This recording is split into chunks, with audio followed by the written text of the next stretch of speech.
Episode 15. Thanksgiving, everybody. Thanksgiving edition. Yay. It's exciting. Jeremy Lance, DJ Schweitzer. Also, Hanukkah, I believe, starts Wednesday. Yeah. So we want to be respectful of all traditions here on Wrong Side of the Pond. So we get the holiday season is upon us. And also the return of the EPL. Yeah. Oh, it felt good to have that back. It did for a little bit. Ooh, yeah. Sorry about that, buddy. Yeah. How you feeling? Salty. Okay. Yeah. Maybe. Testy, even. Maybe recording this hours afterwards was not the best choice. I promise I'm not drunk. Yeah, EPL got back into the swing of things, and some interesting ones, obviously, as you kind of just alluded to, City kind of thrashing your Spurs this morning. Yeah. Let's save that one for a little bit. Let's talk about other subjects. Cardiff holds off United. Of course, the Merseyside derby was pretty amazing. Yeah, that was enjoyable. It was. I think you said it right before we went on the air. Probably the best match of the season so far. I think it's unquestionably the best match of the season so far. So we had that. We had a full slot of intriguing games. I know that you're not too happy about the most important thing to you. So yeah, the weekend doesn't have the shininess that it might have for others. Yeah, the luster wore off pretty quickly. Champions League starts up this week. We'll take a look at that as we're down to the last two group stage matches, so we can start kind of figuring out who's going through, who's not. Yeah, there's a handful of teams that will have the ability through just either winning plus another result in their favor, getting through to the knockout round and moving on to was that February that kicks off? Yeah, it's a pretty sizable break. It is. You'll almost forget that Champions League was going on. I'm trying to think, does it fully coincide with... it doesn't coincide with the entire Bundesliga break, right? It's close to it. Okay, because the Bundesliga takes that full, winter break. Yeah, the Premier League's really the only league that plays consistently throughout the holiday period. Yeah. So, it's nice for them. Bundesliga is 7 weeks, though? I don't know. It's probably close to that. It's lengthy. Yeah. It's like it's almost like you're in college again. You take your exams right there before Thanksgiving, and then you take off for a nice break. You show up, and it's the next year. You go home to mom and dad's, kick up your feet on the couch, have mom cook you a home-cooked meal. So we got Champions League, and we also have MLS playoffs. And literally, as I am saying this, Real Salt Lake has just stuck another dagger. First tally on the board of the evening. Obviously, at the moment, we don't know what the final score is going to be. You guys will know, of course. You'll know. But pretend like you haven't heard anything yet, and we'll talk through some of the bigger events of the match. Yeah. Real Salt Lake looks to be in the driver's seat on this one. Sporting Kansas City. Yeah, they made it through. They will be there, and they will be the host as well. They absolutely will. So we know that. We'll look forward to kind of the way that's shaping up. And talk about the Bundesliga break, the nice MLS playoff breaks. This will be our second one that we'll have starting right after this podcast. Yep. So we got that, and then, a little thing called the World Cup. We have our 32 teams. We're locked and loaded, ready for a draw. December 6th. December 6th. We'll know where everyone ends up. But hey, you can have fun now with the draw. And we'll have a little bit more fun later with a draw predictor. Yeah, there's a couple draw simulators out there. I think ESPN has one, something called ultrazone.net, which is what I'm using right now, has one. Mm-hmm. And it's fun until you realize, boy, there's not a lot of safe options. No. I mean, there are a lot of good teams out there. There's so many good teams. I know. And if you're the U.S., the way it's almost impossible you're not going to have somebody from UEFA. Yep. So you'll probably those are have basically two. all juggernauts. You'll have two. You'll very likely have two. I kind of did some best case, worst case scenarios. We'll look at that.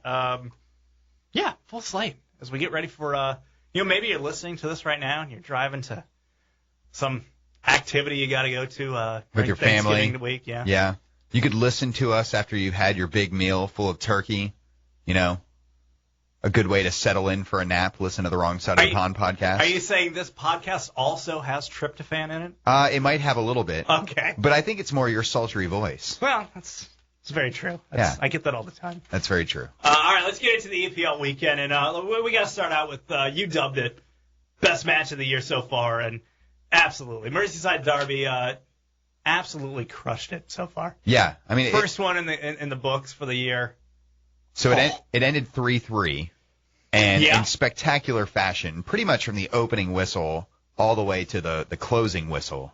I mean, goals at pretty much either end of the match. Oh yeah, it was an absolute boxing match. I mean, just punch, counter punch, punch, counter punch, and it was, for the neutral, a delightful affair. It was delightful. Oh, if you were, follower of either the Reds or the Toffees, you were probably finding it a little white knuckle. Yeah. Slow down, guys, just a little bit. So Lukaku with the brace. Yeah. I mean, he, once again, as we've talked about many times on the pod so far, you guys just look more and more stupid by the day for letting him go, right? We do. Yeah. I think it's one Jose, don't call me Josette Mourinho. Well, we've got more drama, not to interrupt, in the MLS playoffs. Wave that bad boy off. That's the second one he's put in there. So they've waved back 2 Portland goals so far. Caleb Porter. He seems thrilled. Seems really pleased with the decisions. Both of them on footy. Yeah, both. Yeah, so the Timbers look a little fired up. Either they hate him or he can't stay on side to save as a referee, that would be a terrifying place to go and have a bunch of these decisions. Yeah, and he was definitely offside there. But it'd be a terrifying place to go and upset the home support because there's literally a guy with a chainsaw there. Yeah. And the last thing you need as a referee is a guy coming at you with a chainsaw. And I don't think there are many stadiums where you can say that. I've been to a few SEC football, rivalry matches. Right. And the refs, the second the game is over, get escorted onto a nondescript white van and get a police escort. Away from the stadium? Out of campus, out of there as quick as they can. Yeah. That might need to be the situation. Well, soon enough in MLS, that may be the case. Back to Everton, Liverpool. Yeah. It had everything. It had Coutinho and what possibly was a coonskin cap he was wearing. Some people are saying it was actually just his haircut. Yeah. I'm not convinced. I prefer coonskin cap. I think that's what it was. Yeah. That thing looked terrible. It really did. I kept waiting for it to fall off. Well, it didn't. And he scored the opener. Yep. What was that, about 3 minutes into the match? It was quickly into the match. Yeah. But it wasn't long until Everton evened it up through Kevin Morales of Belgium.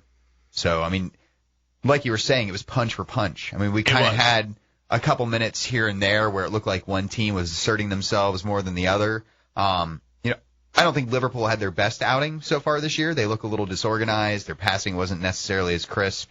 Suarez looked to have picked up an injury. It looked like they were going to sub him off pretty early in the match. Yeah.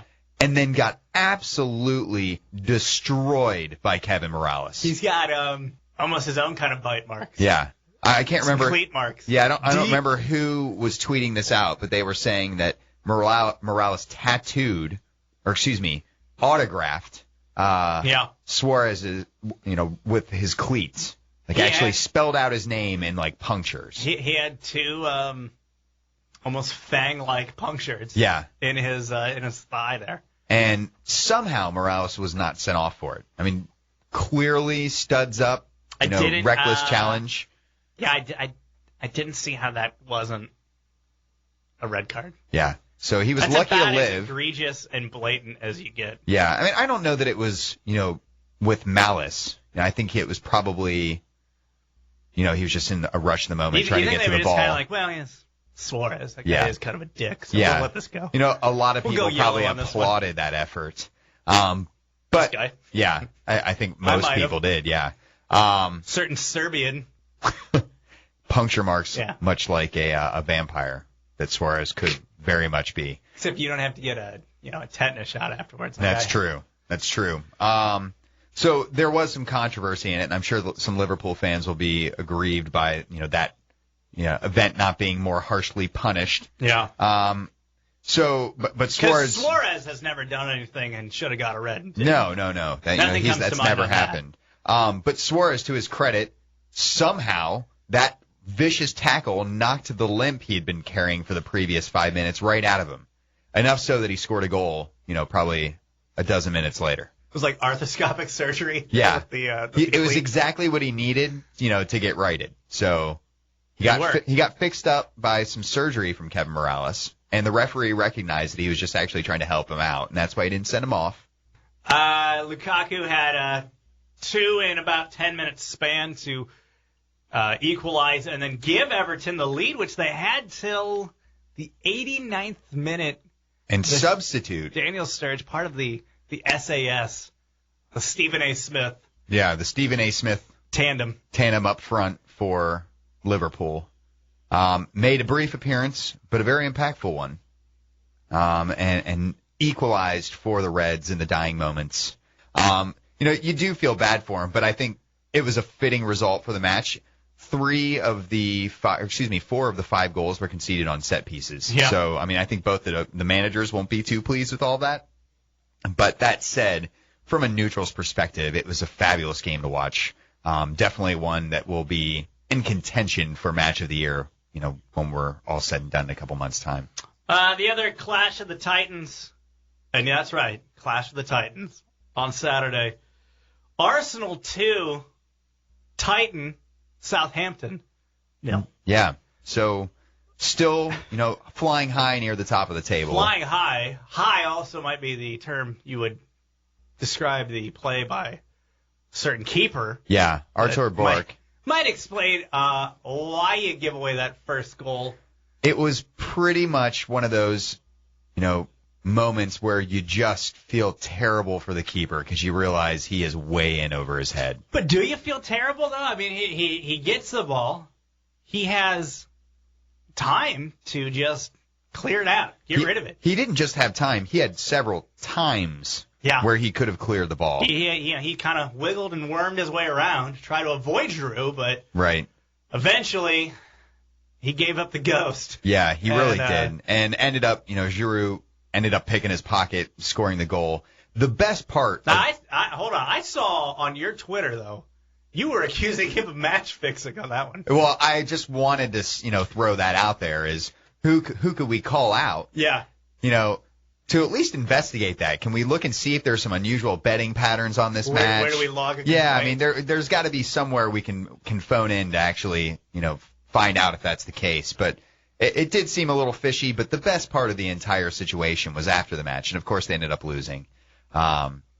Bork put out on Instagram a picture of him trying to play the ball behind his planted leg with a back heel, which is a move called the Cruyff. Invented, of course, by Johan Cruyff, the famous Dutch player. Right. And he posted a side-by-side picture of him doing that and Cruyff doing that. And his response was, sometimes you got to just try, and then he said fucking shit. So Jack Wilshere tweeting a picture of Zinedine Zidane smoking thought this was a bad idea. Well, I think, Bork was trying to just take the piss out of himself a little bit, I guess. Yeah, I think he was just saying, like, I goofed, and I got caught out for it, and just humiliating himself because some people are a little bit more effective at it than he would be. So I thought it was kind of funny and humorous of him. What else can you do as a player after the match aside from, belittle yourself so that the fans won't hate you quite as much?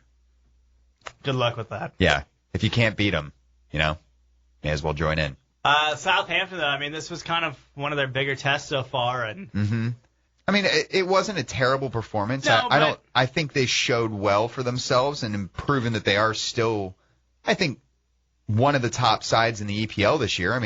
They're consistently going to be up here. Now, maybe this will be the turning point where the wheels kind of fall off for them. But at the same time, I think they still didn't perform nightmarishly. I can think of another team that probably had a worse showing this weekend. But it's certainly someone who had a worse showing. So, that's saying. But that said, Arsenal were still Arsenal. They, even without someone like Flamini in, and they brought in Wilshere, and he doesn't necessarily play that role as well as Flamini does. I still think they're clearly still the class of the league. I do feel like, though, that opening howler really kind of leaves you wondering what could have been, because stat-wise, it was pretty even. 51-49 Southampton on possession. Mm-hmm. Both had 4 shots on goal. Fairly even with the fouls, about even with the corners. It was fairly even for the most part. Then you figure, had Southampton not shot themselves in the foot early on. Or maybe you were just rather Boric shooting them in the foot. Yeah. Just shotgun blast to everybody. But what could have been? What could have been? Like, momentum-wise, Southampton's not dealing with that mess. Right. 22 minutes in. If they could have been able to press forward and maybe get a goal, it could have been a different match. Who knows? I mean, Arsenal didn't look at their best either. I mean, it wasn't necessarily a game where they were really sharp. And you know what? They haven't looked good in a couple weeks. Yeah. Didn't look good against United. But that said, this is how championship teams win championships. They grind out matches where they don't necessarily look that good. They grinded out this one. Yeah. Lost to United. Mm-hmm. I feel like the luster's starting to wear off on Ozil a little bit. I think they're figuring him out. Yeah, I mean, there's tape on him. There's definitely a way to play him out of matches, and I think some teams are starting to figure that out. And he's due to have bad games. It was kind of remarkable how quickly Ozil bedded with Arsenal. He stepped in immediately and played out of his mind, and everyone thought this is the second coming. And I think he's world class enough to where it wasn't going to take him that long. Right, but at the same time, you still expect someone to take a little bit of time to to kind of bed in with a team, and he didn't really need that. So he was due for a little dip in form. Maybe this is a little chip in the armor, but I still think they're probably the best side in the league at the moment, and that's difficult to accept. Sorry about that. Yeah. Moving on, West Ham 0, Chelsea 3. Old man Lampard with the brace against his former club. And this was... Wow, do they hate him, by the way. Yeah, they really do hate him now. They would blow all their bubbles directly in his face. Here's the thing, though. It hasn't... The whole you just giving him crap the whole match, historically has not worked well for them. No. Lampard's played very well. Last 5 matches now, he has had a goal against them. So the whole shouting, we know what you are, not working. No, it's not really working. In fact, it almost is. He had his best game of the season. It's almost as if he lives off of it. It fuels him. Today is the day where I get to lace up against my former side, and I'm going to remind them why they should have never let me leave. No, I mean, I think Lampard definitely did have a good match. The narrative going into it was how this was the longest he'd gone into a season, in the Premier League at least, without scoring. And sure enough, shows up, drops in 2. You got to think some of those older fans, they're thinking the glory days of Frank Sr. and Redknapp. Just living the dream, marrying sisters. Yep. Keeping it in the family. But just like Harry, they were abandoned. Yeah.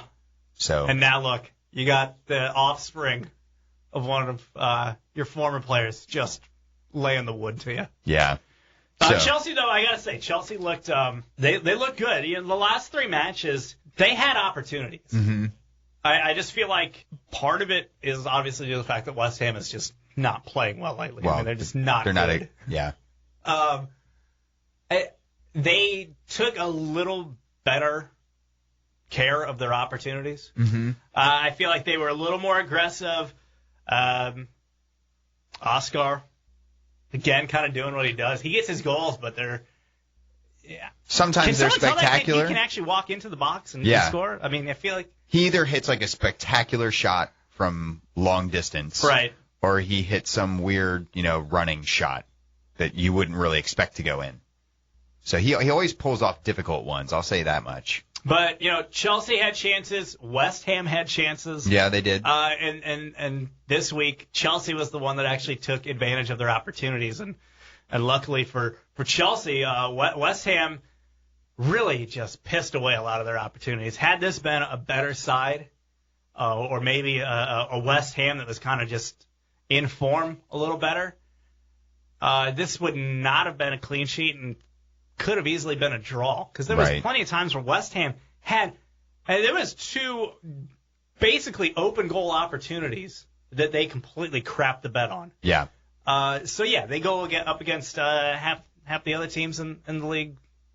Maybe they're getting scored on. Yeah.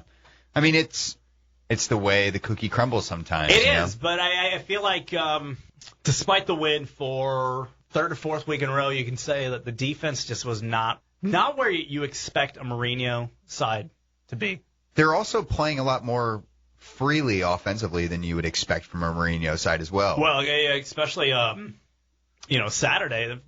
Lampard had the brace partly because he actually played up for the first time this season. Yeah, but it wasn't until towards the end of the match that he was pushing up a little bit higher. He pushed up a little early. Mm-hmm. He had his moments, but so far this season he has been deployed a little bit more deep than he. Yeah, he's almost been exclusively. Well, the I think that's a big reason too for why he hasn't scored. I mean, yeah. In years past, he's been playing much higher up the pitch and way closer to goal, and he's great at crashing the box. I mean, that's where he finds most of his goals, and that's how he scored his second one. Yeah.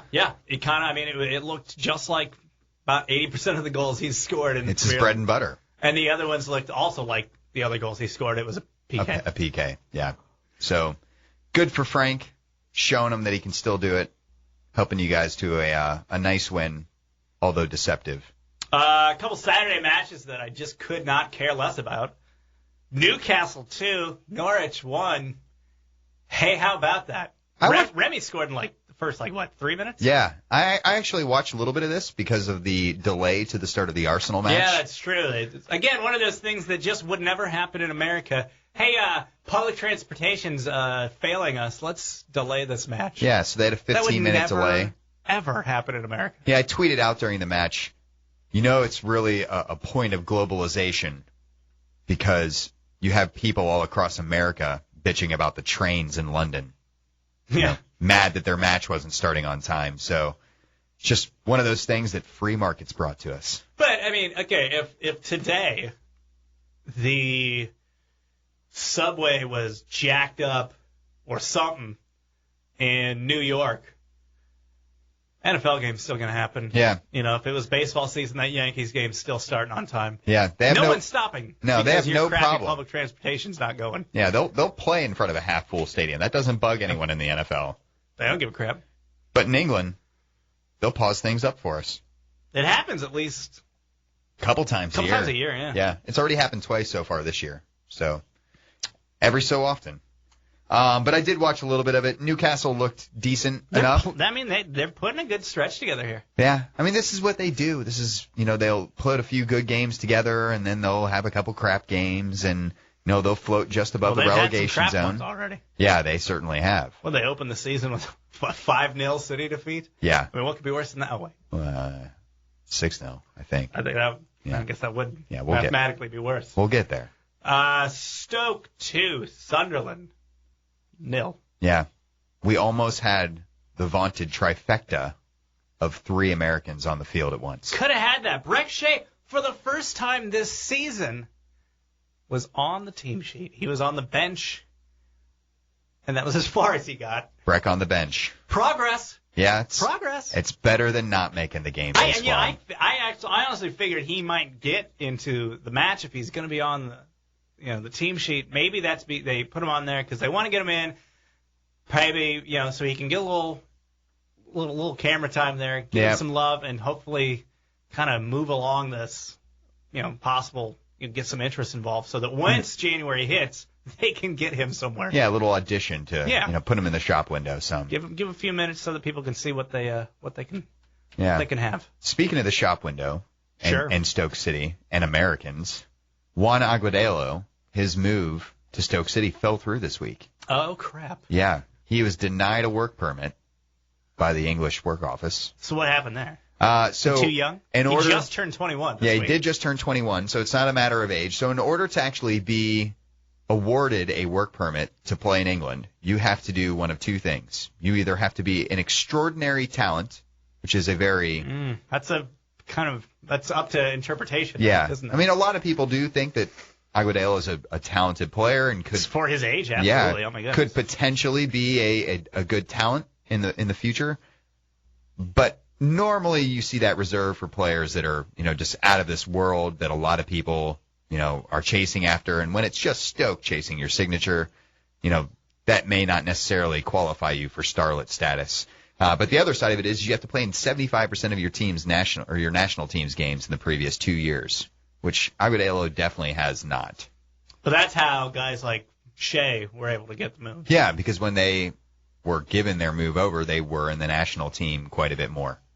So generally, you can bend that rule a little bit. You can make an appeal and they'll say, I feel okay. like I don't hear about the work permit falling through. Yeah, so too often. A lot of teams, they'll buy a young player and then they'll loan them out to a team in Europe where the work permit rules are a lot more loose and you can, find an American playing over there, sure. Their first year in Europe, get them used to playing to a more rigorous season, and then once they have worked their way into their national teams, or maybe they prove themselves a little bit higher, then they might be able to, come over and play in England. So you see a lot of that. But unfortunately for Agudelo, that wasn't something Stoke were willing to do, and they did not hear an appeal on his case. So unfortunately, Juan won't be going over to play at Stoke and perhaps waste away on the bench just like Mr. Shea has. What could have been? Yeah. So I'm not that upset about it. I don't know that that would have been the best kind of fit for him as far as developing. Stoke does not seem like the side that would suit him. They're not, necessarily known for their offensive, When I think Stoke, I don't think fast guy. Yeah.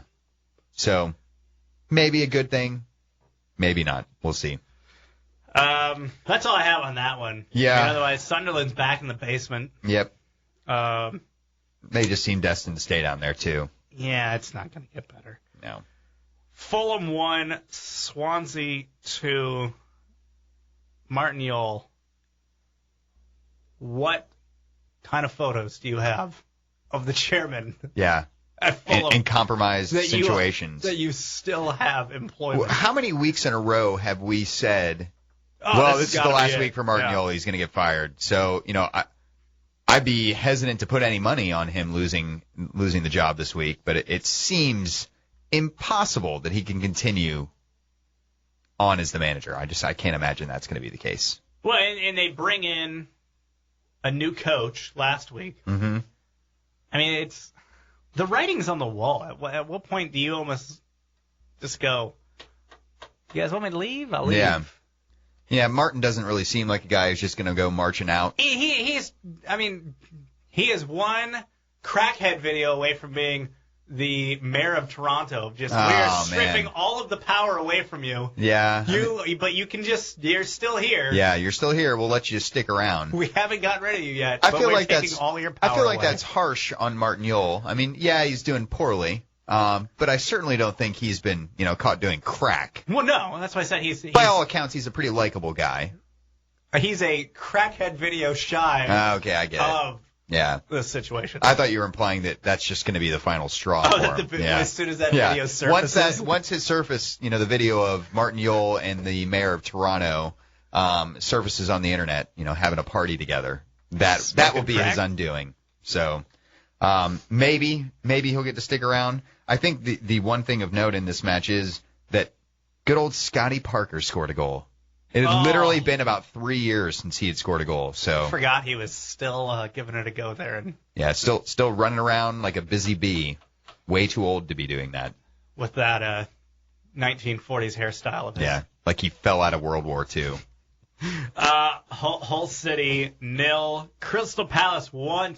Tony Pulis in the house, not coaching. He was just hanging out in the stands, just staring at people. Yeah. Not wearing a hat either. I was really disappointed by that. I think if he had been wearing the hat, there's no way that Crystal Palace wouldn't have flown their eagle over to land on its brim. Yeah. Just hang out there. If it doesn't spend the entire match perched on the edge of his brim, I think this is a wasted opportunity for Palace. That hat's just going to be full of poop by the end of the match. Well, the poop will keep out of his eyes because of the brim.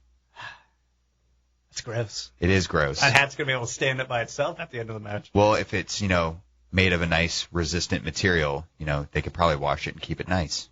So, Crystal Palace gets the win. Played final 12-plus minutes with 10 men. Yeah. Barry Bannon getting the goal. They're still getting relegated. Yeah. All signs point to yes. Yeah, all signs point to you're terrible. Yeah. Okay, Cardiff. We'll move to Sunday. Cardiff 2, Manchester United 2. A great result for Cardiff. Very appropriate that the 50th anniversary of Doctor Who, the town in which a lot of it's filmed in, old Cardiff, getting the result. Yeah, it was a big result against for Man them. U. Vincent Tan hosted, in his full glory, of course, wearing his normal getup of dress shirt with a tie with a jersey over top of it. He also had some fine leather gloves that he was placing on the shoulder of one Sir Alex Ferguson, who was sitting in the director's box with him. Were they like his driving gloves? They did look like driving gloves, but it just really completes the picture of, Vincent Tan in his ridiculous getup, wearing his ridiculous glasses. He hosts Fergie. Yeah, he's hosting Fergie, putting his hands upon him. So Ferguson, I didn't get to see. Did they show up to him at the end when he's just sitting there going, "Wow, crapped away another one"? I can't remember. I didn't look for him at the end. I was still kind of, shocked and awed by Tan's gloves. Once the paperback version of his book comes out, it'll probably have an added chapter about this season where he just rips everybody. That would be amazing. I would be all for that. Well, based off of the current edition where he has destroyed everybody who ever played for him of significance. Yes. I would say that that's probably going to happen. It's likely. It is pretty likely. Kimbo Chung. Yeah, getting the late one. 90th minute equalizer. Anti-Fergie time. Yeah. Anti-Fergie time. Real quick sidebar. We're going to step away from this game for a minute. Alexi Lawless has a magnificent mustache going right now. Ever. And unfortunately, we're not going to have a match on the first day of December or the final day of November where he, like he did last year, does a live shaving. Shaving, yeah. That was great, getting to see him do that last year around. But really, Alexi's a man known for his facial hair. He looks like a 1980s cop. A 1980s cop, or perhaps a character on Ron Burgundy. He looks like a character on Miami Vice. Yeah. You could see him hanging out with Don Johnson. Just hanging out, loafers, no socks. Mm-hmm. A polo shirt, unbuttoned at least, midway down with a nice tuft of chest hair, red chest hair puffing out there. I know what you're doing here. Yeah. You're just stalling. Yes. Because we're out of matches, except for one match. There is one match. Manchester City. Hold on. Let me get my glasses. Yeah, you need to keep counting the tallies. Yeah, it was 6. Tottenham. There's just a 0 next to that. Yeah, there's a 0. That's not a typo. I didn't write anything down. This is where I'm just going to set my pen down. I'm going to roll away from the microphone, and you have the floor, sir. Oh, man. Now Jeremy may end up walking out of the room here. Yeah, enjoy that. I hope no one's timing this. So I'll time it. It was definitely a disheartening performance. Too long already? Oh, man. I don't know that, How could it not be disheartening? It's 6-0. It was really. But it was.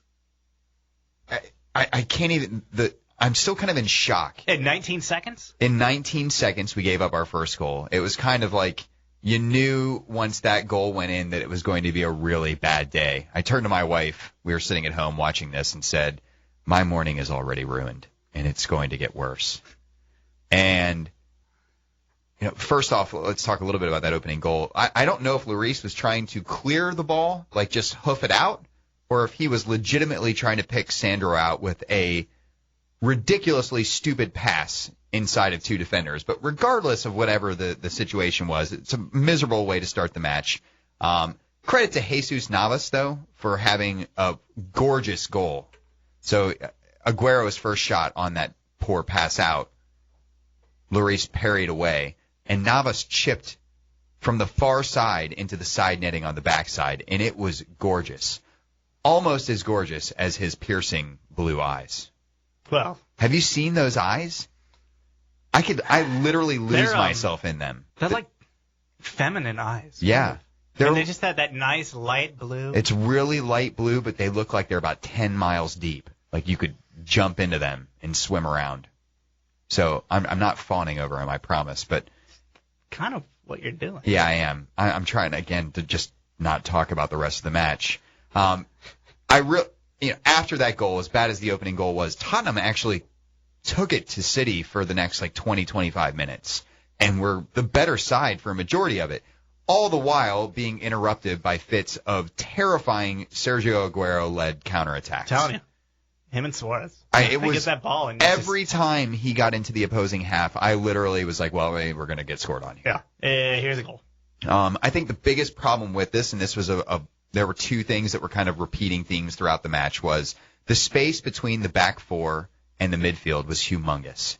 And it gave Negredo, who's also playing fantastically for City at the moment, a space to just drop into. And when he dropped into and received that, he could turn, and he had three options.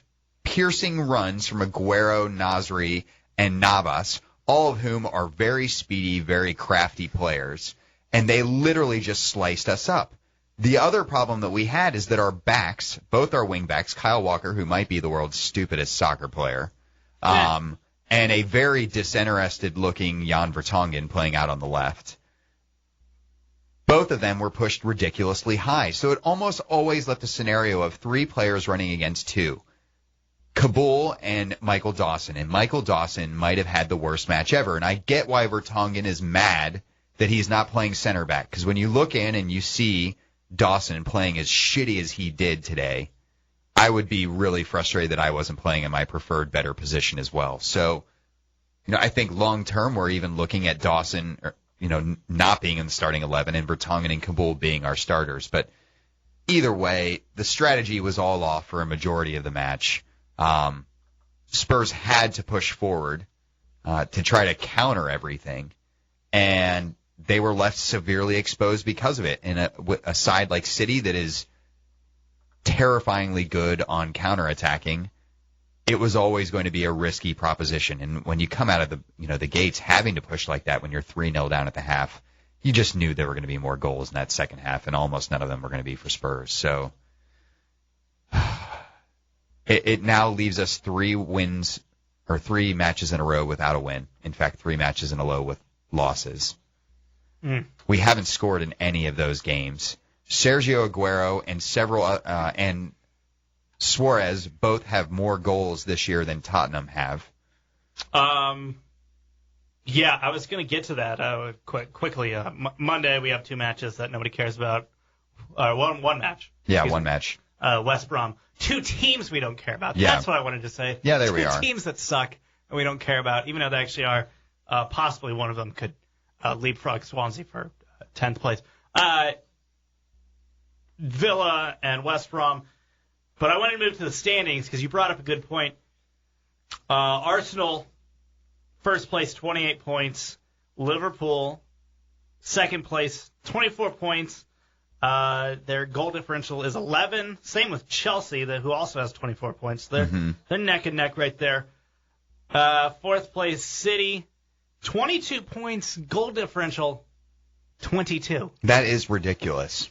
They've had a couple of games this year where they've just lit people up. Yeah. So, and that is the type of thing, and they proved this the year that they won the title. Yeah, we talked about this before. That this could be something that settles their fate, whether it's winning a title, which seems increasingly unlikely at this point for City, but you never know. But more importantly, finishing perhaps in the Champions League places. So that, you look at something like Spurs right now, after today's result, we're now sitting -3. -3. That's what I wanted to get to. Of the entire, the big clubs, of all of them there, you guys are sitting at 20 points, 9th place, -3. If you would have even been any in the positive, you'd be in 8th place because Newcastle has a 0 goal differential right now. Right. As they sit also with 20 points. Everton 7th. They sit right behind United. They both have 21 points. Man United wins the goal differential 5-4. By the way, Southampton in 5th place with 22 points. Same as City. Right. So, except their goal differential is only 8. Yeah. We talked about all this before. That City is putting themselves in a great position because they have this insane goal differential. And on the other side of the coin, and it was painted out for us today, in that match, your boys at Tottenham can't score goals and now sit in the negative. Yeah. Yeah, I mean, it's you hope that this is the type of match that's a turning point for the team as a season, like a wake-up call that says, hey, guys, we need to put something together here, or we're going to fall seriously short of our expectations. Mm-hmm. After today's result, this was pretty predictable, but the AVB out tweets were circulating like wildfire. I'm a little surprised by that, actually. I am not. From the day he was named manager, there have been supporters that have called for that. I'll say the same thing that I said on Twitter today after the loss. I feel like anyone that is actually saying that is really short-sighted in what's going on at the club at the moment. A lot of people want to call for someone like Harry Redknapp to come back to the club because we played proper Tottenham football. Guns blazing. We'd win matches 3-2, 4-3, those kinds of results. He left in a weird situation. He did. Where it was like he kind of had checked out because he thought he was getting the England game. Yeah, and he lost focus, and we fell out of the out of the Champions League places because of that focus lapse. So Harry got us to a point, and it was pretty evident that Harry wasn't going to take us any further than that. And progress is a bumpy road. Getting to the place that Tottenham want to go is going to have its ups and downs. And I think AVB is a manager that has a plan. Whether or not he can succeed in that plan remains to be seen, but I still have faith in him that he can. But I think the problem is after spending the type of money that Spurs did this summer, the support feels like we should be a shoo-in for making the Champions League places. And bringing in as many players as we did, I think this is always going to be a project. Now, I was probably wildly more optimistic a couple weeks back. Go back to the beginning of this podcast, and you may find me sounding the alarms about how great of a team we could potentially have. And I think we still could be a good team. Boy, all the moves they made there at the deadline. Oh, my goodness. So there's hope in this team, but I think people that are wanting to fire the manager right now are looking at this way too short term. And I think there's a good rule that should be put in place for anyone who contemplates the AVB out. If you're going to be screaming about AVB needing to be fired, you need to be able to name a realistic replacement for him. So we did have a question on Twitter. We did. Chris Cartwright, sort of a snarky question, but a question I think that does bring up an interesting topic. Do you think Spurs could recoup 25 cents on the dollar if they were to put Soldado on the transfer up for transfer in January? Now, Soldado was kind of their big striker move. Mm-hmm. He was going to be the guy that was going to be scoring the goals. He had a great run before he came. Yep. To Tottenham. He's scoring goals and buckets for Valencia before he came over. And you were I was pretty excited. You were buying high on him. Yeah. Where does that enthusiasm sit today? So let's answer Chris's snarky question to start off with. Yes, I think they could get 25 cents on the dollar for him. He's still a good player. There is no doubt in my mind that someone in Spain would take a jump at him if they had the opportunity, especially at a cut rate price of 25 cents on the dollar. And he could get higher than that too. But right now, he's certainly not worth anywhere near what we paid for him, the £28.5 million or I guess something along those lines. In a way, though, that's kind of what he was getting at. Yeah.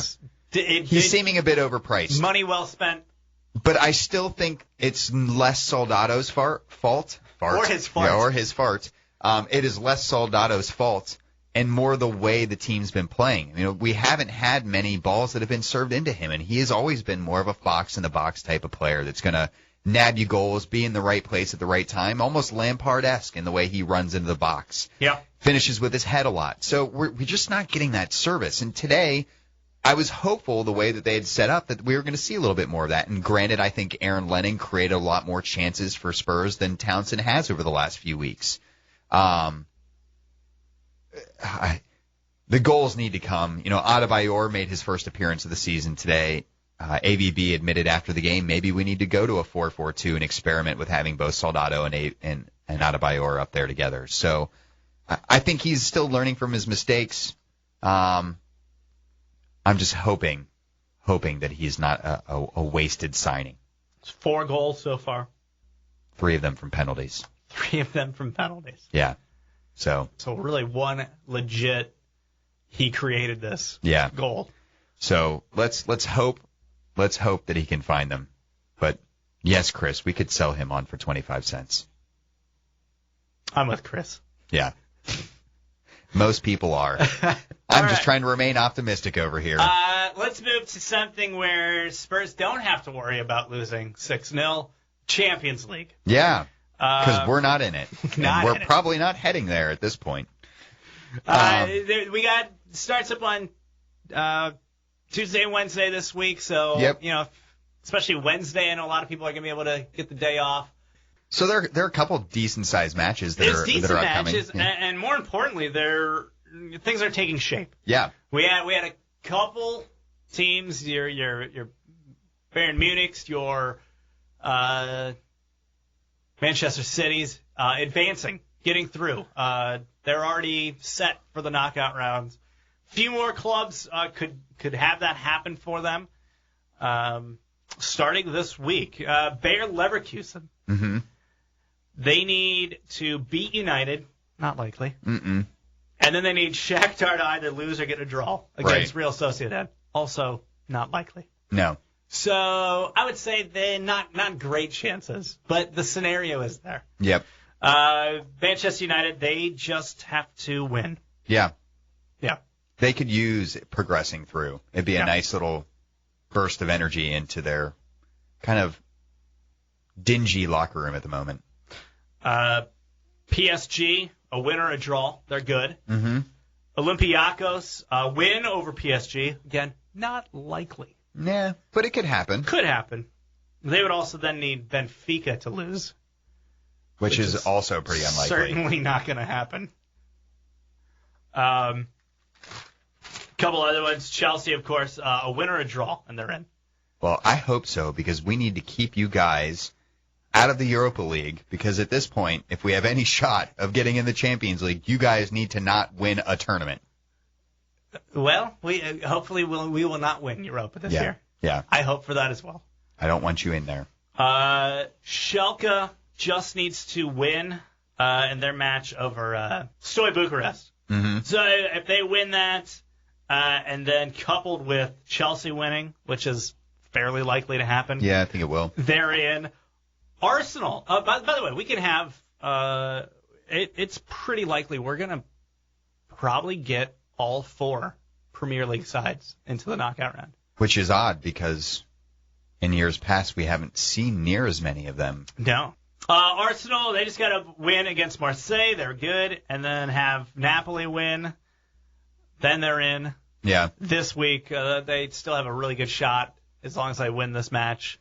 And I think it's quite likely that Napoli could win this week as well, seeing as how Dortmund are feeling a little dented after their was it 3-0? 3-0 loss to Bayern Munich at the weekend. Not to mention that their entire back line is in shambles at the moment. Physically in shambles. Yeah. So Neven Subotic, the American turned Serbian, blew out his knee a couple weeks back. Yeah. So he is out for the remainder of the season. Matt Hummels, the starting center back for Germany, like also a Hummel figurine. He broke. Also went down himself. So it was to the point where they had to sign a player who was not even playing with another team to come in and actually start a match against Bayern Munich. I'm sure that didn't cause any problem. No, it didn't at all. Actually, it caused all sorts of problems. Yeah, it was 3-0. Yeah. So Dortmund, looking a little broken down at the moment. Yeah, they're hobbling. And that also worked for Napoli, plays them this week. Mm-hmm. One of the bigger matches, I guess. Yeah, I think that's probably one of the highlights. I'll be recording that one. If one. Napoli wins, they're in. Yeah. If they just win that one, that pushes enough distance between themselves and Dortmund in third. They got it. They're moving on. And potentially a finals participant not making it into the next round for the second year in a row. That's Chelsea. Yeah. And now possibly Dortmund. Oh, the 2 clubs I love. Yeah, great. So maybe it won't be the first club that you love coming to wreck my dreams this season. It could be the second club that you love. Yay! Yeah. Well, they'd still have to. Well, they probably will actually get Europa. Yeah, and most then likely. Just start wrecking shop. Yeah. Barcelona's basically in.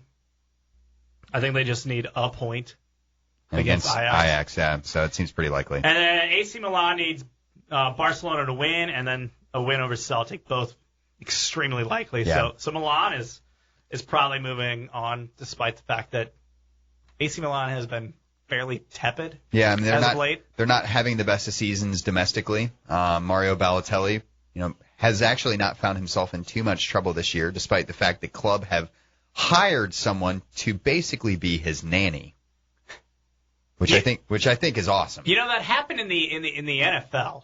A guy who actually now plays his football right here in Cincinnati, Adam Pac-Man Jones. When he was with the Cowboys, Jerry Jones, the owner, actually hired handlers just to keep him out of trouble. I don't think they did a very good job while he was with them either. No, he got into a fist fight with a handler at a hotel bathroom, and they were arrested. Nice. So basically the opposite of what they were going for. Well, that's fun.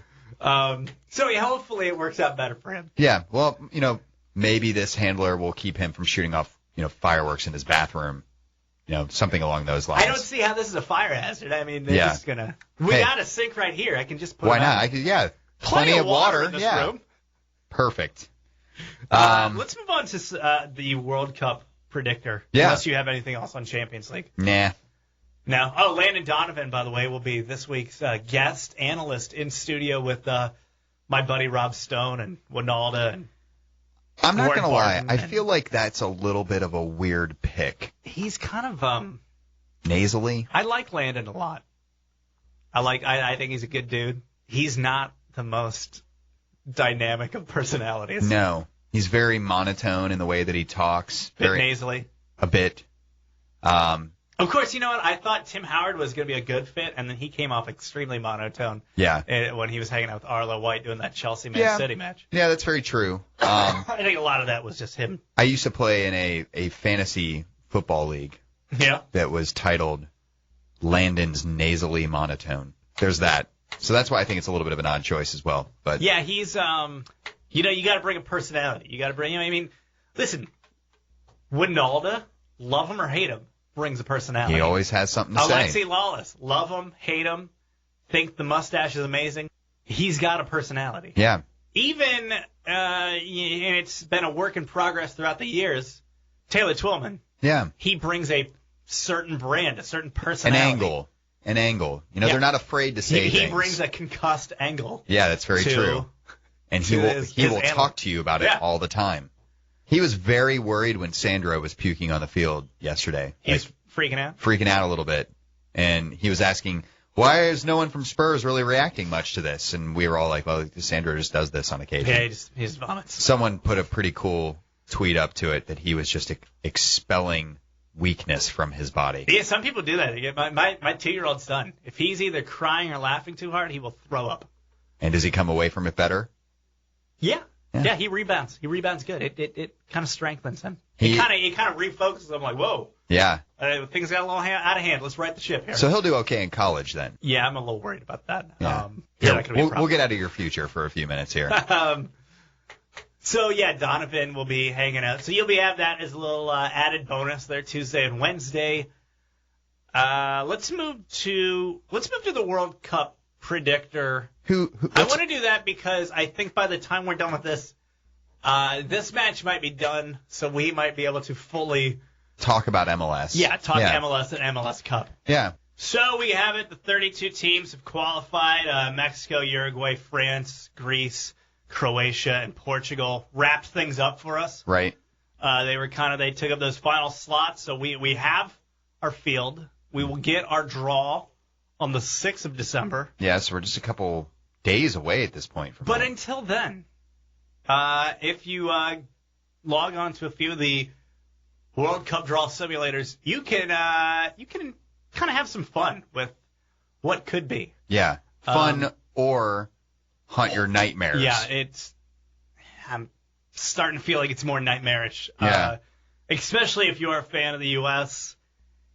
Man, it's just such a tough freaking draw. Yeah, I mean, so it's worth talking a little bit about how they break out teams into these divisions. You're going to have into to these enlighten pots. me, 'cause Yeah. I'm a little confused myself. So pot 1 are all of the big teams. Right, I knew that one, yeah. So these are teams ranked 1 through 7 plus the hosts. Sure. Actually get seeds. So in FIFA World Rankings, so Brazil, Argentina, Colombia, Uruguay, Spain, Germany, Belgium, and Switzerland, which I just think is a little bit of an anomaly. So right off the bat, you want Switzerland. Everyone's pulling for Switzerland. If you are not in pot 1, everyone is wanting Switzerland as their draw. Yeah. That's who you want out of pot 1. So the U.S. themselves are sitting in pot 2. These are teams from Asia and North America. Uh-huh. Pot 3 are teams from South America and Africa. Mm-hmm. And then pot 4 are the remainder of the non-ranked UEFA sides. Right. There is France is in pot 3. Yeah. Oh, yeah, they are in pot 3. Which is kind of weird. Yeah, so that is a little like odd. the one UEFA team. It adds another chance for you to have A UEFA. 2 UEFA clubs. Yeah. Because obviously you could have, Germany or Spain, Mm-hmm. and then you could have France.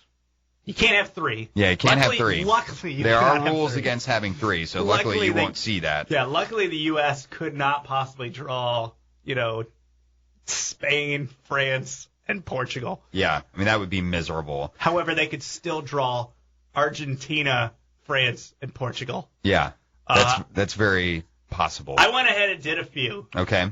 So I think, let's start with the best. I think the best is pretty clear, is the best draw that the U.S. can hope for. Okay. Obviously, Switzerland. Yeah, so you're pulling for Switzerland. Everybody is going to want Switzerland. Yep. So that one's going to be like, the second that one is pulled from the little bowl there. Yep. Everyone's going to be sitting on edge. Hopefully by someone that knows how to open them.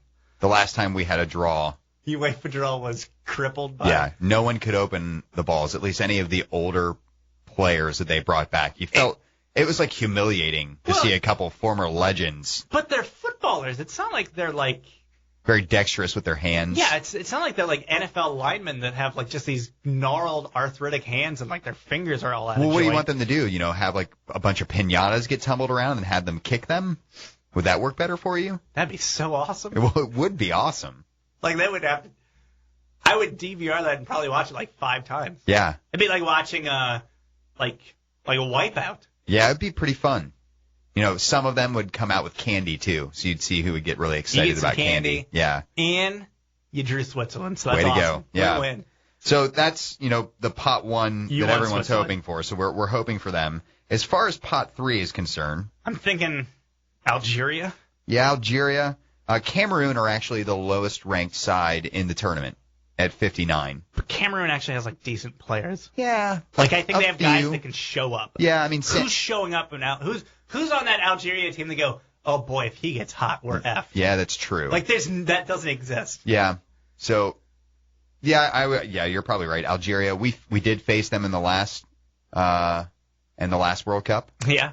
So, and we did win. 1-0. Yeah.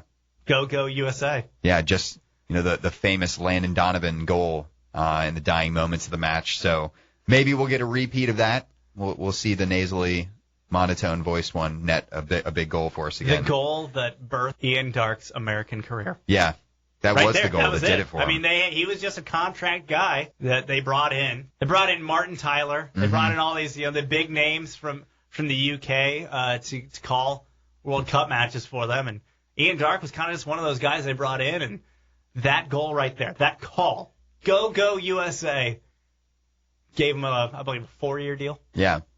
Yeah. Shows you what will resonate with the ESPN head honchos. So who knows? Who knows what career can be birthed out of that? I think it's going to be Ian Dark calling it. So I guess a contract extension. Yeah, perhaps. Pot 4. Pot 4. There's only one clear good option, and that's a club they've already got a W against this year. Bosnia. Yeah. Yeah. So the official name, Bosnia and Herzegovina. Yeah. Because otherwise you're just dealing with just a bunch of UEFA thugs. Yeah. So I wouldn't be against England at this point. Yeah, at this point. Yeah, I'd almost welcome it. Yeah, but I do think, with Bosnia probably being, this is their first World Cup, of course, they're probably the team you would pull for. So that would be a group of Switzerland, Algeria, and Bosnia. I don't think it would get much better than that. It does not. I don't think it can. I know you mentioned Cameroon, low ranked in that pot 3, but I still think that they have a better shot over Algeria. So if that's the easiest group, what is your absolute nightmare group? Well, then it's a tie for every other result possible. Every other result possible. I think the worst I put together would be Argentina. Mm-hmm. Yeah, Messi, number 1 team in the world. Pot 3, France. Yep. And then pot 4, it's really a coin flip between Netherlands or Portugal. Oh, man. Think about that. So you have to go up against Messi and Ronaldo. That would be pretty terrifying. I get that. But even though, either way, Netherlands or Portugal, you're still looking at 3 clubs that you think they should easily be able to go through in most groups. So and you're discounting Italy as well. Yeah, look at that Italian Italy's side. kind of right behind them. Is kind of that third choice there. Mm-hmm. Cesar Prandelli, the new Italian manager, he's been there for a couple of seasons now and has been the type that's experimented with the back 3 and has been kind of converted Italy into this squad that are no longer just a defense-first kind of counterattack team, but rather a fluid team, and they play football a little bit more than you'd expect out of the Italians. So I think they would be really terrifying to land as well. And Argentina, I would say at this point, it'd also be a coin flip with Brazil because they're going to feed off that crazy energy that's going to be in the stadiums when they take the pitch. Yeah. It's going to be electric. So they would be just as dangerous, I think, as Argentina. Yeah. Well, then you talk about, everyone else in that group. Germany, Spain, Belgium, on their day can be a terrifying team. Uruguay, you want to deal with Cavani and Suarez? No. Especially if you just don't want to get bit. Yeah, I don't want to get bit, or I don't want that weird, flavor taster to tickle my face. Colombia is the team that everyone kind of questions outside of Switzerland being in that top group. And they are kind of a sleeper pick in this tournament. I think they've become the new dark horse because everyone picked Belgium to the point where they're no longer a dark horse. Well, not only that, but Belgium, the previous dark horse pick, played Colombia during this international break and actually lost 2-0 to them. Yeah. So not the best performance out of Belgium. I actually watched that match, but every team aside. Future Chelsea striker Falcao really had it himself a day. Yeah, he did. He actually scored one of those. Yeah. So, another future Chelsea striker is also in that match. Oh, Lukaku? Lukaku, yeah. So. Future and former. Yeah, that's true. So let's run a couple, just to show how terrifying or fun this could be. Let's run a couple test simulations here. You want to go or do you want me to go? I've got one. I just did it. So we got the lucky one in my draw here. We ended up in Group C with the team from Pot A, Switzerland. So you got that's as good as it's going to get right there. Yeah. From pot 4, we saw Russia come through. So that's Fabio Capello led Russia. But that's not bad. No, I'd be okay with Russia. 4, that's not terrible. No. And they'll be flying a long way in. They're prepping. They're shooting towards 2018 as their big tournament, seeing as how they're hosting it. So, maybe they'll try some younger players out this World Cup. What about a year ago, our B teams had a 2-2 draw? Yeah, that's true. But the third team out of pot 3, our nemesis, Ghana. Oh, not Ghana. Not Ghana. So that one sucks just because Ghana's in it. Yeah, it just sucks because otherwise I'd be okay with that. You get an African team, you go, okay, that'd be fine. But it's Ghana. It's Ghana. So it seemed like a good group up until then. Is there a group of death outside of looking around, I would. Well, all right, I just drew. Okay. So U.S. is in Group H. We drew from Pot A. We drew Colombia. Okay. Then from Pot 3, got France. Yeah. That's right there. That's trouble. So you're already looking at 2 pretty tough opponents. And then we got a team that you said you wouldn't be too mad about getting from pot 4. We got England. That'd be enough to be a group of death right there, though. Yeah, but I totally see England finishing 4th in that one. Yeah, they could absolutely finish 4th. No, the group of death, I think, in this one would be, well, if it wasn't for Algeria being not good, my group C here is Germany, Mexico, Netherlands, Algeria. Yeah, that's a pretty tough solid one. Yeah, so the group of death for mine, I think, was Brazil, Ivory Coast, Portugal, and Korea Republic. So South Korea. All those teams are teams that have advanced out of the first round in years past. So yeah, we could potentially see that. So, all right, I'm going again. Okay. Oh, awesome. All right, so we just got Switzerland. Okay. Oh, this one's good. I think we can make this one. Switzerland, Ecuador, Russia. Ooh. That's doable. That is doable. That's pretty doable. That's definitely one that we could escape out of. Mine didn't turn out so good. No, you had a bad one. Yeah, so Spain, Ivory Coast, of course, and Portugal. So now we're seeing why this can be fun and also utterly bad. Terrifying. All right, I just got Colombia, Ghana, and England as your group of death.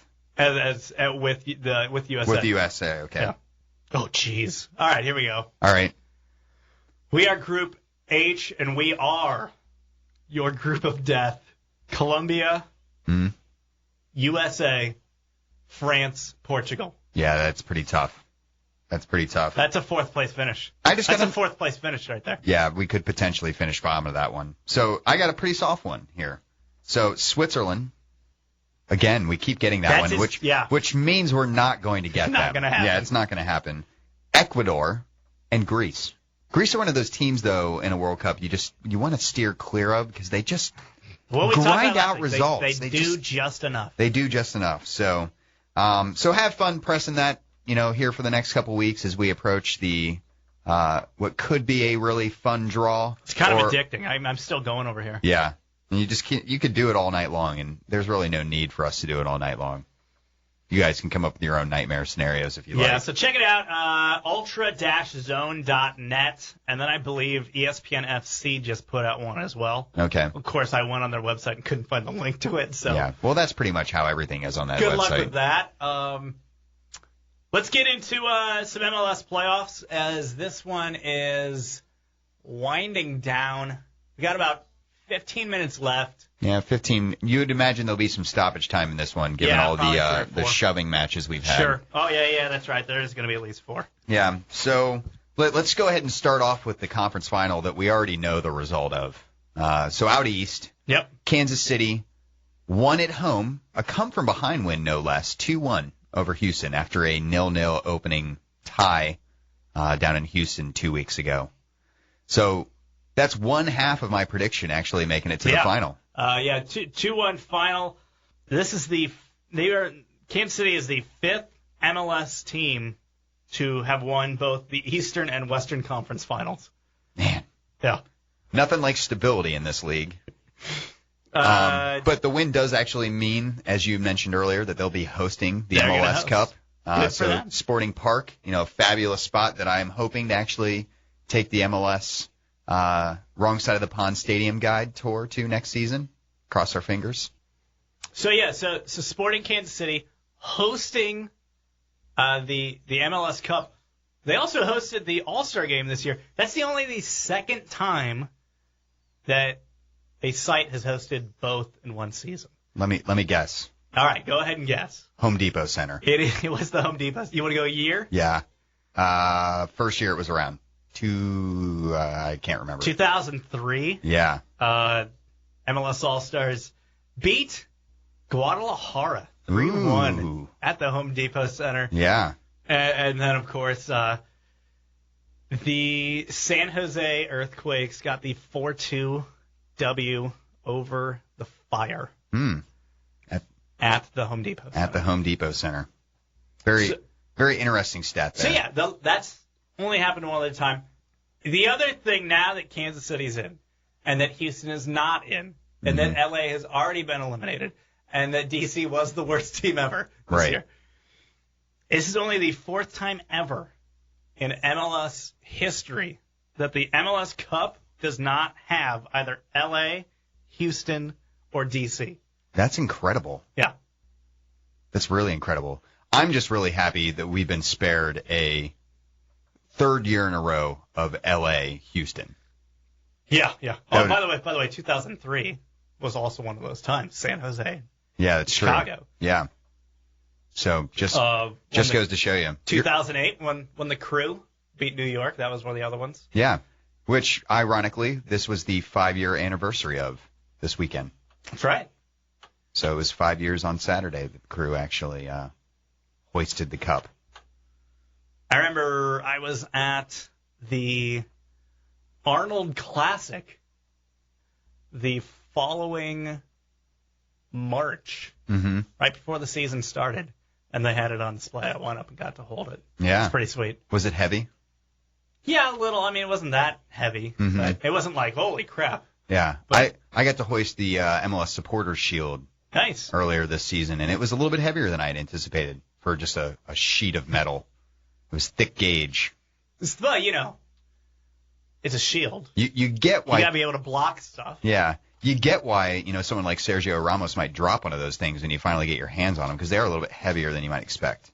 What was the one that they ran over with the bus? Yeah, that was Sergio Ramos. He dropped the Copa del Rey, so the King's Cup. That's what it was, the Copa del Rey. Dropped it off the double-decker bus that they were driving around Madrid, and the bus proceeded to run it over.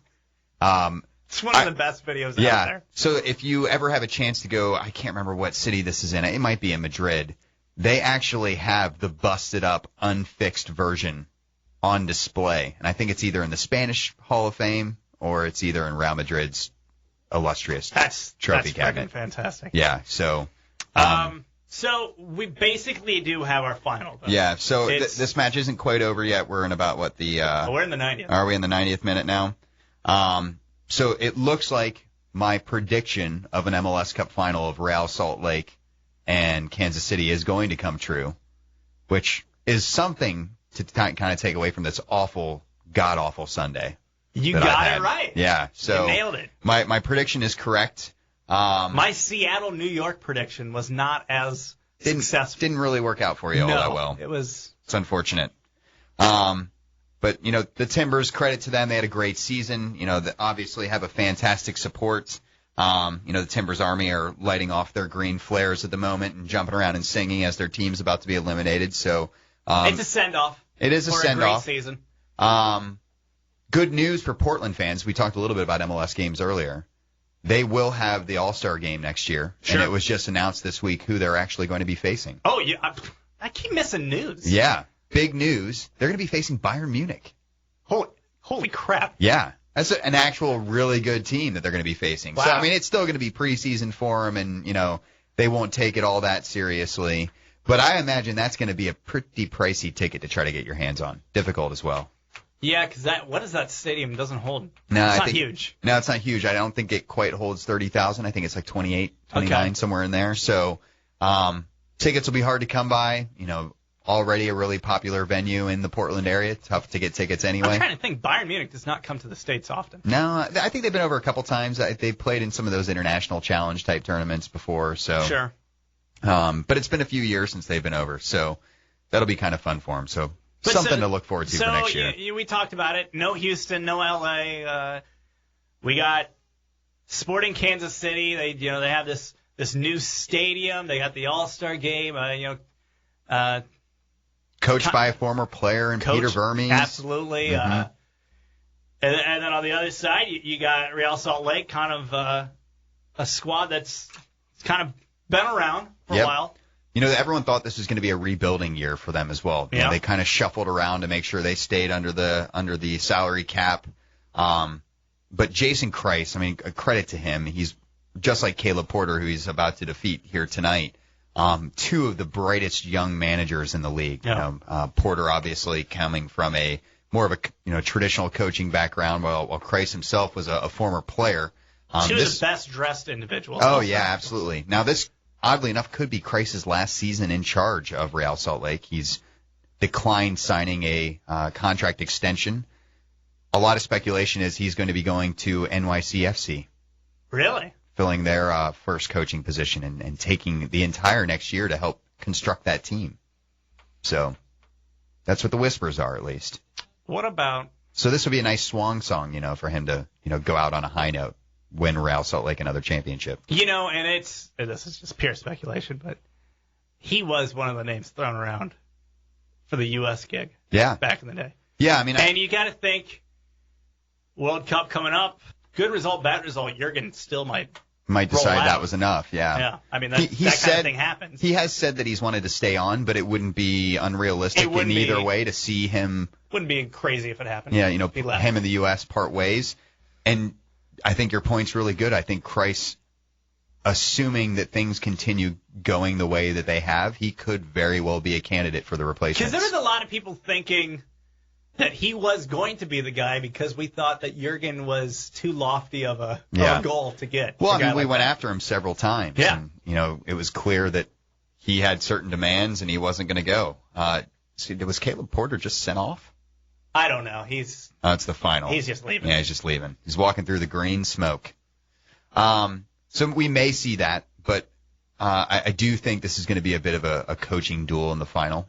We'll have 2 weeks to discuss it, seeing as how we have another ridiculous break. I don't know why they felt the need to kind of pull an NFL move here, like before the Super Bowl, and build up this huge momentum. I think someone wrote an article this week, I think it was on ESPN FC, that was saying the vanishing MLS playoffs with this gigantic layoff that we've had in between the conference finals. Their second break. Yeah. So they crammed the first 3 rounds of the tournament into 11 days, and then played the first legs of the conference finals, and then took a 2-week break, which was, for the international break, and it didn't seem to make any sense, but it was unavoidable. But now they're taking yet another 2-week break before the final. So it just seems a bit long-winded, overblown, and they're going to lose interest off of what were 2 really good second leg for the conference championship matches. I mean, if this is kind of your crown jewel, you want people to watch, you want people that aren't exactly fans to kind of get engaged and see this and go, this is something. And 4 weeks without soccer is a lot. Yeah, you take these 2 different 2-week breaks, people are going to forget about you. Yep. I mean, it's just reality. You're going to get lost in the shuffle, and 2 weeks is going to go by, and they're going to forget that you're starting back up, and they're moving on. Yep. It's a bad thing. They got to get rid of this. Obviously, international break's unavoidable, and it's always going to happen. There's going to be an international break in November. You can't do the 2 weeks here. No. So Play it the following weekend, especially if it lines up the way it is right now, where you're coming fresh off of Thanksgiving, so it's still kind of that holiday atmosphere. Yeah, everyone will kind of be in the mood for it. People, they're looking for something to watch. And, maybe even putting it on a day like Thanksgiving. Maybe battling against NFL games wouldn't be the wisest idea. Battling against NFL might be a problem. Yeah. Maybe doing that Friday night. Yeah. So that Friday, a lot of people almost everybody takes Friday off. Right. Do it Friday, then, yeah. 3 p.m. That wouldn't be too bad. Although I think they'd probably be better suited to put it in a primetime position. Friday primetime's death. Yeah, that's true. I mean, NBA Finals, all the big finals, they don't schedule games on Fridays. Well, they could do it on Saturday then. The last weekend of college football. Well, damn it. So maybe it didn't line up as well as we had hoped. And MLS has a little bit more to their your thinking than we're giving them credit for. Ohio State, Michigan, yeah. Okay. So it's a tricky issue. It's something that needs to be solved. We're not throwing out solutions here. We're just bitching. We're just pointing out problems. Yeah. You fix it. Yeah, someone else fix it. All right. That about wraps it up. You got a bar for us? I do have a bar this week. Look at you, Mr. Productive. That's 2 weeks in a row, man. Give me credit. So we're going to take a little venture all the way down to Charleston, South Carolina. A lot of Brits. A lot of Brits down there. And we're actually going to go to a bar that it's not exactly a traditional bar. It's actually at the Charleston Battery's Black Cloud Stadium. So it's built right onto the back of the homestand at Blackbaud Stadium. Actually also contains all of their luxury boxes, too, which is kind of odd for a third division team actually having luxury boxes. But what really makes the Three Lions Pub, which is its name that's on the back of the stadium, special is their immense collection of soccer memorabilia. So they probably have more soccer memorabilia outside of a museum setting than any other facility that I have ever seen, ever. Do we know why that is? I mean, So their owner over the years has both been given as teams have come in to play friendlies against them, been, scarves and signed jerseys and all those kinds of things. In fact, every single luxury box is a different team theme. So one of their boxes is Spurs. So it's all sorts of ridiculously signed memorabilia and cool jerseys and those kinds of things. Have you tried to book the? I have not, but I have been in the box itself. Okay. Yeah, so I've seen it. I've snapped some cool pictures in there. Go out and check out my Facebook page. The Wrong Side of the Pond Facebook page. I actually have an album in there for the stadium itself. This bar has well over 100 signed jerseys. We're probably pushing into 200.